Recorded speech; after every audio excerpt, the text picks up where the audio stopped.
GMA Super Radio DZBB Balitang Tama, Balitang Totoo. Oras alas 3 ng madaling araw. Gising na! Balitaan na! Maiinit na balita, hindi pa huhuli, hindi pa titinag. Mga balitang sabay-sabay nating mamarkahan. Markado! Kasama si Mark Makalalad. Markado!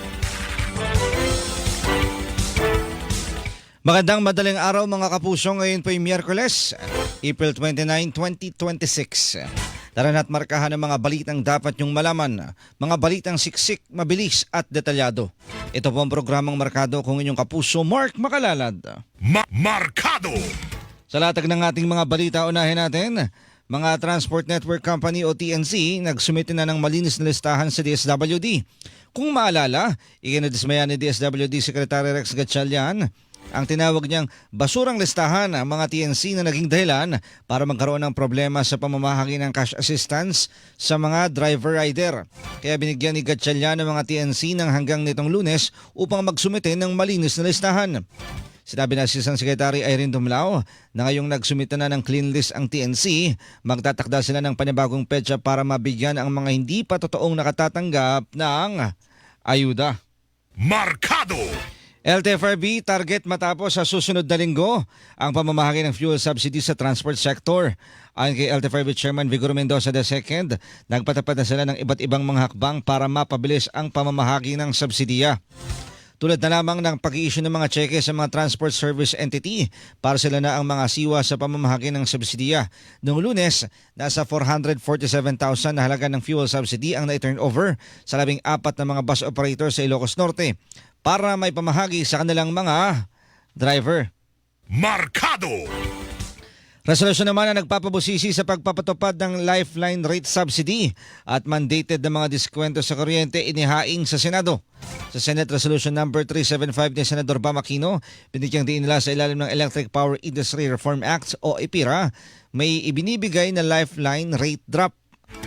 Tinutukoy nito ang mga subsidiya sa buwan ng electricity bills para sa mga marginalized consumers na hirap magbayad sa kuryente ng buo.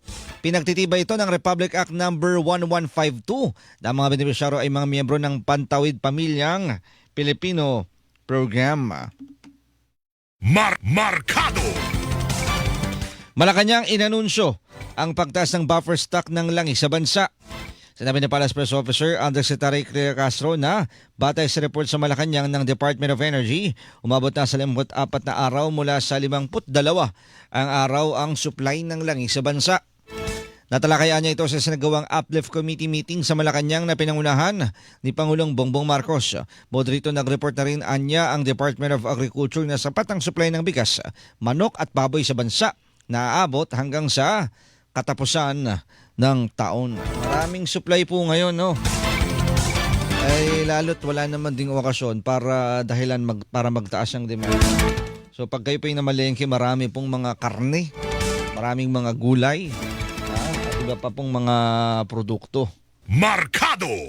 Ilang power producer sa bansa nanganganib na ang antas ng mga imbak na diesel.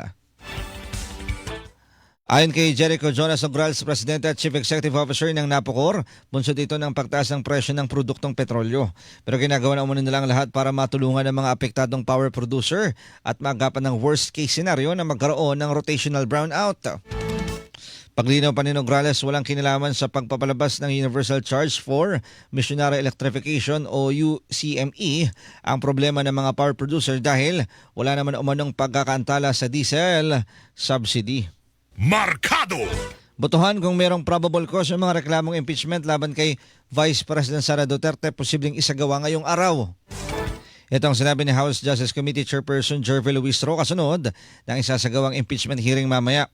Dagdag ni Luistro, hindi maapektuhan ang inihayang reklamo ng asawa ni Duterte na si Atty. Manasseh Carpio ang kanilang gagawing botohan.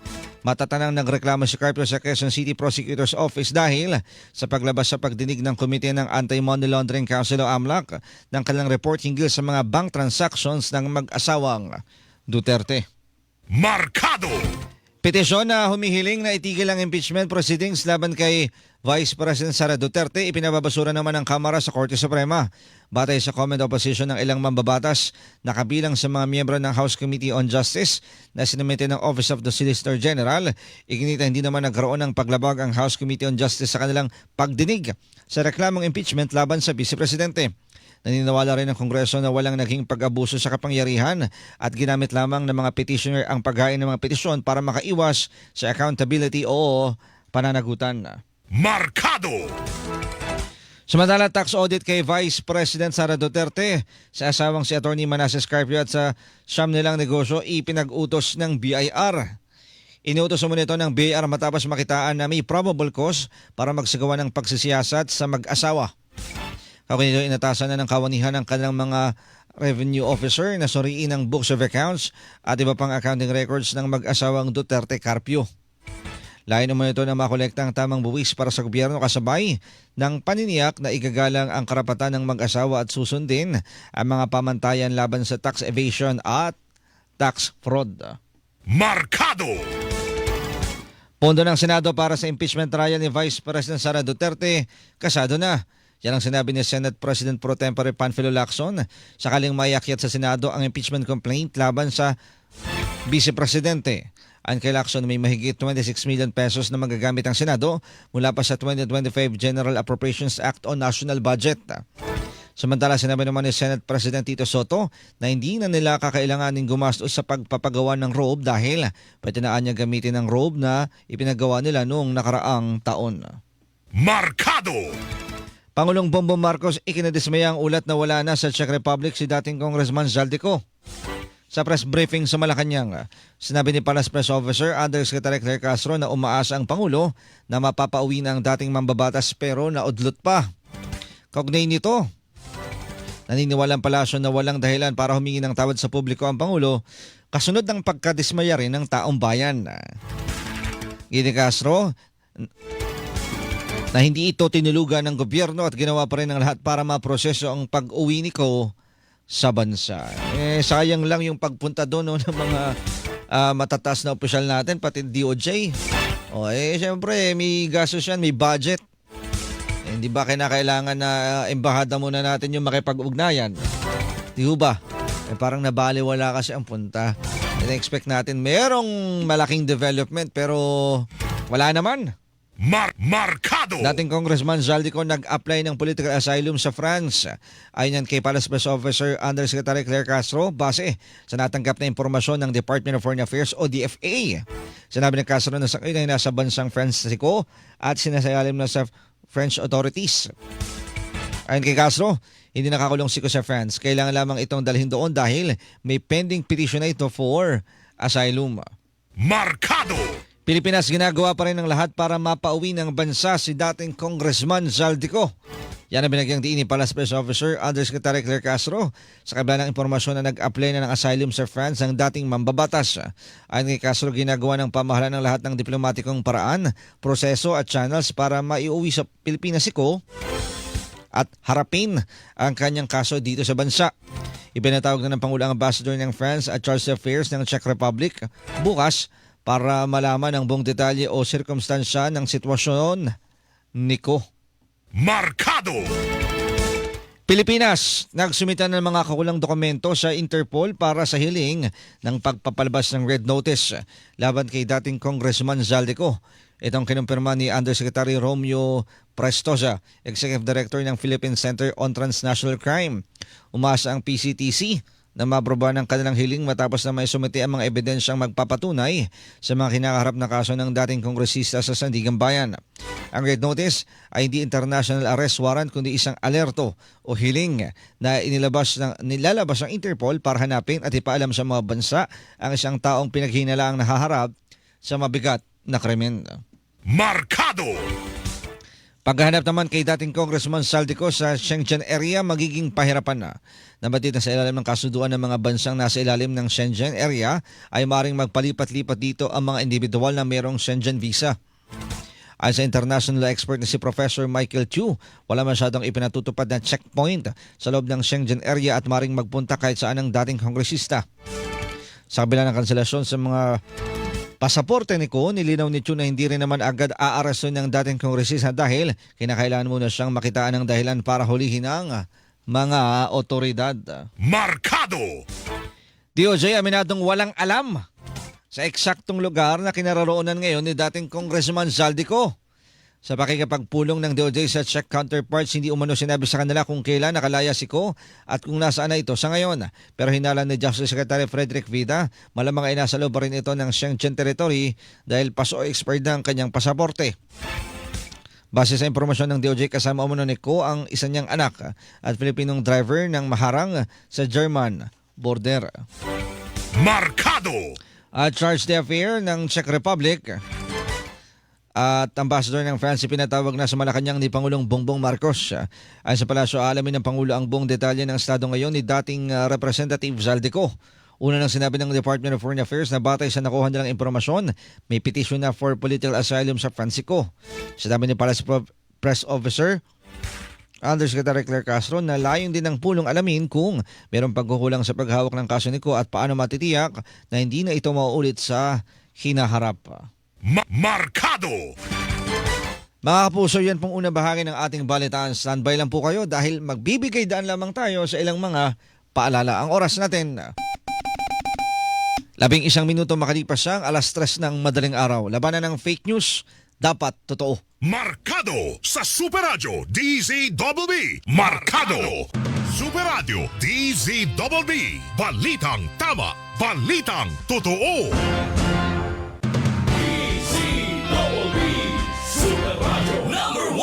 Mercury Drug, gising 24 oras sa mga piling lugar. Mercury Drug, tumutulong para sa kalusugan ng bayan. Para sa iba pang impormasyon ng kanilang serbisyo, bisitahin ang website www.mercurydrug.com.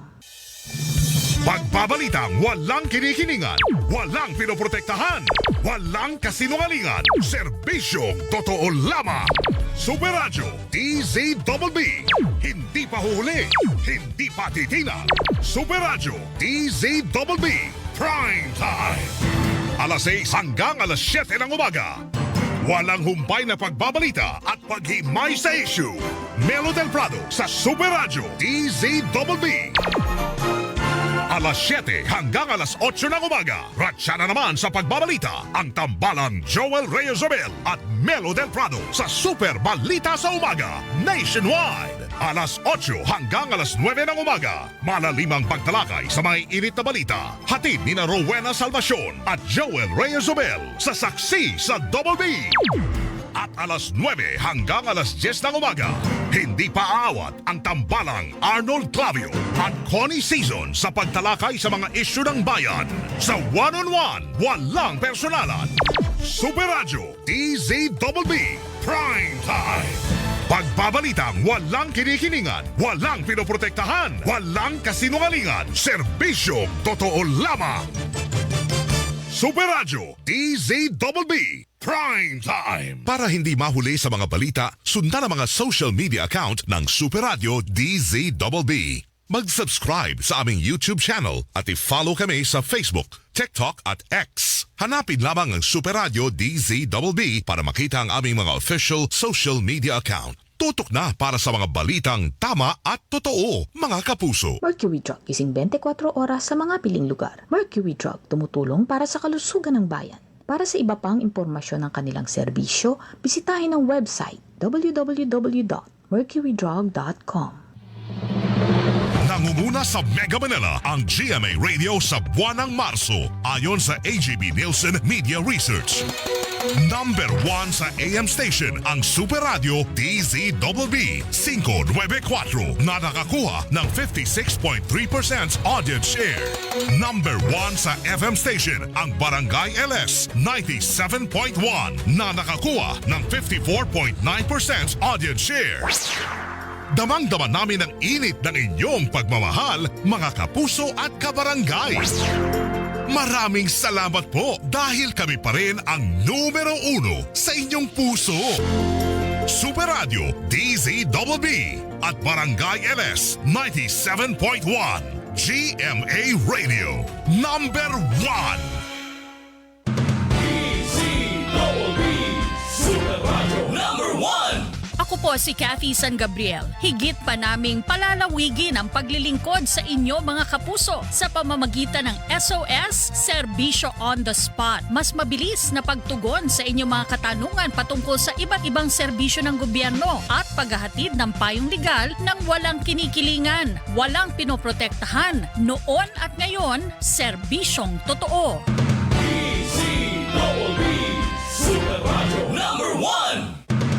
DZBB, Balitang Totoo. Kayo'y nakikinig sa Markado. Sa oras na 16 na minuto makalipas ang alas 3 ng madaling araw, labas muna tayo ng himpilan. Suspect na namaril ng pulis sa Pasay City patay sa follow-up operation ng SWAT. Alamin natin ang buong detalye sa ulat ni Carlo Mateo. Kuyang Kaloy. Dead on arrival sa ospital ang isang 28 taong gulang na suspect sa kasong walang habas na pagpapaputok ng baril at nakabaril pa ng isang operatiba ng Pasay City Police. Ng SWAT team ng Pasay City Police, katuwang ang Station Intelligence Section sa lugar kung saan nagtago ang suspect sa Victor Street, Barangay 61, Pasay City, ay muling nagpaputok ng baril ang suspect. Dahil dito ay napilitan naman gumanti ng putok ang SWAT team dahilan upang tamaan sa tagiliran ng suspect habang ito ay nasa bubong. Ayon sa Pasay City Police, bagamat isinugod pa sa ospital ang suspect dahil nga sa napuruhan ng tama ng bala ng baril ay binawian din ito ng buhay bago pa makarating sa pagamutan. Na-recover din ng Pasay City Police ang isang kalibre 45 baril ng suspect. Samantala, nasa stable na kondisyon na ang kalagayan ang miyembro ng Pasay City Police na nagtamo naman ang tama ng pala ng baril sa balikat sa unang pagkakataon nung mamaril ang suspect kahapon. Ako si Carlo Mateo ng GMA Super Radio DCWB Balitang Totoo. Kayo'y nakikinig sa Markado. Salamat sa ulat na yan, Carlo Mateo. At mga kapuso, huwag pong kalimutang i-follow ang aming social media account. Hanapin lamang Super Radio DCWB sa Facebook, sa Expo na dating Twitter at maging sa TikTok. Meron din po kaming YouTube channel, search lamang Super Radio DCWB at mag-subscribe. Salamat po mga kapuso. At syempre pagbati po sa mga kapuso po nating nakikinig ngayon, mga maagang gumising. Ayan, good morning ka na Sheroke, Nelson Malinaw, Navajo Carmel D, Anthony Nafangon, Adelina Zafra Miranda. Ayan, yung mga kapuso po nating OFW na palaging nakikinig. Uy, sila Buboy Menyes, ayan, kape-kape na. Si Mon Samson. At sa mga motoristang laman po ng kalsada ngayon, ingat-ingat tayo saan man tayo papunta. Markado. Balik tayo sa balitaan. Kontraktor na si Pacifico Curly Discaya na nasa kustudiya ng Senado sasailalim sa surgery. Ayon kay Senate Secretary Mark Leandro Mendoza, doktor na Discaya ang nagsabi na kailangan itong operan sa kanyang balikat dahil hindi na makuha sa therapy. Hinintay na lamang ang clearance para madala si Discaya sa Huwebes mula sa Senado tungo sa isang ospital na hindi na isinapubliko para na rin sa seguridad nito. Habang nasa ospital, magiging bantay sarado ng Senate Security Personnel si Discaya at restricted sakaling payagang mabisita ng pamilya. Markado. Iba't ibang grupo ng mga kabataan nagsagawa ng pagkilos sa Mindiola, Maynila. Nanawagan sila sa gobyerno ng hustisya para sa mga nasawi sa engkwentro sa Toboso Negros Occidental. Ayon kay JP Azuzano, presidente ng Sentral na Konseho ng mga mag-aaral ng Polytechnic University of the Philippines, mali ang pagtawag ng pamahalaan na terorista sa mga nasawing mag-aaral sa Negros kasabay ng panawagan na itigil na ang pag-atake ng gobyerno sa mga kabataan. Markado. Samantala, PNP magpapakalat ng halos 9,000 pulis sa nakatakdang kauna-unahang Bangsamoro Parliamentary Elections o BARM sa September 14. Ayon sa Police Regional Office BARM, iminumungkahi nila na lahat ng pulis na ide-deploy ay magmumula lamang sa mga rehiyon sa Mindanao, kabilang ang Region 9, 12, 13 at sa BARM. Ito ay para mabilis ring makabalik ang mga pulis sa kanilang unit para sa barangay at sangguniang kabataan elections na inaasahang magaganap naman sa Nobyembre. Bukod sa mga pulis, tutulong din sa pagbabantay sa eleksyon ang Armed Forces of the Philippines at ang Philippine Coast Guard. Markado. National Capital Region Police Office o NCRPO magpapakalat naman ng 15,560 uniform personnel para magbantay sa mga rally sa araw ng paggawa. Ayon kay Police Major Hazel Asilo, tagapagsalita ng NCRPO, 6 na lugar sa Metro Manila ang tututukan nila kung saan inaasang magtitipon-tipon ng iba't ibang mga grupo. Bubuin umano ang mga PNP members ng mga tauhan ng NCRPO, Region 3, 4A at mga intelligence unit. Sa April 30 alas 8 ng gabi ilalagay ang NCRPO sa tinatawag na full alert. Markado! Samantala, nagtatagong si Senador Ronald De La Rosa, ipinagtanggol na Senate Minority Leader Alan Peter Cayetano.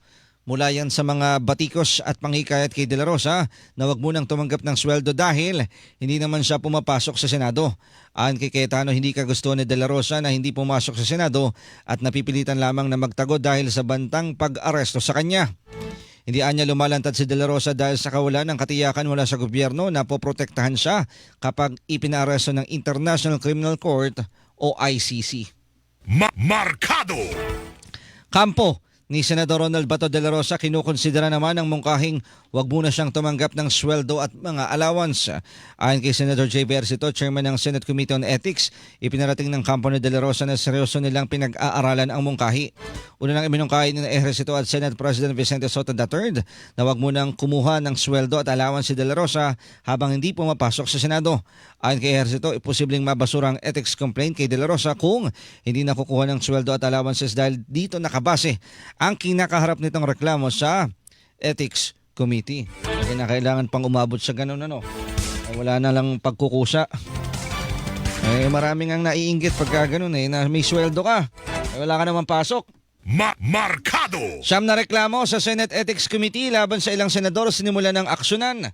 Ayon kay Committee Chairperson Jay Versito, napagpasya nila na ibalik sa mga nagrereklamo ang higit kalahati ng mga complaint dahil sa kakulangan ng requirements. Pero kinukumpirma niyang uusad ng unang ethics complaint dahil may tuturing na sufficient in form at substance bagaman hindi na muna pinangalanan kung sinong senador. Isa sa mga sinampahan ng reklamo sa Ethics Committee ay mismong si Ejercito na handa naman umanong mag-inhibit kapag tinalakay ng ethics complaint laban sa kanya. Markado! ICC nagtalaga na ng bubuo sa Trial Chamber 3 na didinig sa kasong crimes against humanity laban kay dating Pangulong Rodrigo Duterte. Kinabibilangan ito ni na Judge Coana Corner, Judge Kibong Paek at Judge Nicolas Giliu. Inatasan na rin ang ICC registrars na ibigay ang kompletong record ng proceedings sa Trial Chamber 3 kabilang ang desisyon ng Pre-Trial Chamber 1 na kinumpirma ng mga reklamo laban kay Duterte. Si Duterte ay lilitisin sa mga kasong murder sa Davao City noong siya pa ang alkalde, murder na kinasasangkutan ng umano'y high-value targets at murder and attempted murder sa barangay clearance operations sa kanyang pamumuno bilang Pangulo ng bansa. Markado! Sa ibang mga balita, halaga ng piso kontra dolyar sumadsad sa pinakamababang halaga sa kasaysayan. Nagsara ang piso ngayong hapon sa 61 pesos and 30 centavos laban sa dolyar sa gitna ng mga pangamba sa ekonomiya bunsod ng sitwasyon sa gitnang silangan. Ito ang kauna-unang beses sa kasaysayan na sumamba sa 61 peso level ang piso. Ayon sa ilang ekonomista, ang dahilan ng pagsadsad ng halaga ng piso ay ang mabagal na pag-usad ng negosasyon sa pagitan ng Amerika at Iran. Markado! AFP at mga sundalo ng Amerika, New Zealand at Australia nagsagawa naman ng counter-landing live fire exercise sa Aborlan, Palawan. Bilang bahagi ng balikatan, isinagawang naturang pagsasanay na layong ipakita ang kasanayan sa pagpigil sa anumang pag-atake mula sa karagatan. Ayon kay Marine Colonel Dennis Hernandez, nakapagsalita ng balikatan exercise, mahalaga ang mga katulad na pagsasanay para mapabuti ang Joint Fire Support Coordination ng mga kalahok na bansa at matiyak ang kahandaan sa pagdepensa ng teritoryo ng bansa. Markado! Cavite 4th District Representative Kiko Barazaga kailangan ng mapatalsik sa Kamara. Yan naman ang ginini Iloilo 1st District Representative Janet Garin kasunod ng 2 beses na suspension sa kanya ng mababang kapulungan. Matatang sinuspendin si Barazaga dahil sa misconduct gaya ng paglalabas ng mga hindi umano na ayon na post sa social media at hindi tamang pag-uugali sa plenaryo. Palawanag pa ni Garin, patuloy ang paglabag sa House Rules ng Kamara ni Barazaga na itinutulad pa ang sarili sa pusa gayong hindi naman siya pusa. Markado! Nasa 50% ng nasusunog na bahagi ng landfill sa Navotas naapula na. Katawang ng Bureau of Fire Protection sa pag-apula ng apoy ang DPWH at iba pang ahensya kasama ng lokal na pamahalaan ng Navotas at Japan Disaster Response Technical Team. Ayon kay DPWH Secretary Vince Dizon, mula nang matapos ang access road na ginawa ng San Miguel Corporation ay lalong napabilis ang operasyon. Suportado naman ng mga technical expert mula sa Japan Disaster Response Team ang ginagawang pag-apula sa sunog ng gobyerno sa landfill. Markado! At pagpapasara ng Pasig LGU sa Blue Hotel hindi base sa espekulasyon. Gitang NBI, mga seryosong alegasyon na kinabibilangan ng prostitusyon at human trafficking ang pinagbatayan ng lokal na pamahalaan. Sa akin, binibigyan umano ang lahat ng partido ng pagkakataon sagutin ng mga reklamo, magpakita ng mga ebidensya at sumailalim sa tamang proseso. Binigyan din pa ng NBI na sa ilalim ng batas, may pananagutan hindi lamang ang mga nagtatrabaho sa mga hotel, kundi maging ang mga may-ari, incorporators at mga may legal at beneficial control sa establishmento. Markado! At Pag-ibig Fund, naglabas naman ng 32.92 billion pesos na halaga ng home loans para sa unang quarter ng taong 2026. Ayon kay Department of Human Settlements and Urban Development Secretary Jose Ramon Aliling, napatayo ng naturang halaga ang nasa 20,926 na mga bahay mula Enero hanggang Marso ngayong taon. Mas mataas ang bilang na ito kumpara sa 20,315 na mga bahay na napatayo ng Pag-ibig sa parehong panahon noong nakaraang taon. Sa halagang ito, nasa 2.95 billion pesos ang halaga ng socialized housing loans at nakapagpatayo ng 3,439 na housing units. Markado! At aabot naman sa 250 million pesos na halaga ng hininalang shabu. Nasabat ang mga tauhan ng Bureau of Customs sa Pasay City. Ayon kay Attorney Vincent Maronilla, Assistant Commissioner ng Customs, isinilid ang mga kontrabando sa loob ng ipinadalang LED spotlights na mula sa bansang Mexico. Asa nautusang kumuha ng kargamento, hindi niya alam na may lamang droga ang mga ipinakuha sa kanya ng kakilalang consignee na Chinese national. Nagpapatuloy pa ngayon ang investigasyon ng BOC kung saan kabilang sa mga inibisigan ay ang courier na nagdala ng kargamento sa Pilipinas. Markado! At mga kapuso, dyan na po nagtatapos ang ating balitaan. Mga balitang siksik, mabilis at detalyado. Salamat po sa mga nakasama natin sa loob at labas po ng himpilan. Huwag bibitiw, huwag mawawala. Antabayanan po ang susunod na programa. Umaga na balita na kasama si Alan Gatus. Mga kapuso, dito sa DCWB, walang kinikilingan, walang pinoprotektahan. Noon at ngayon, serbisyong totoo. Markado sa Super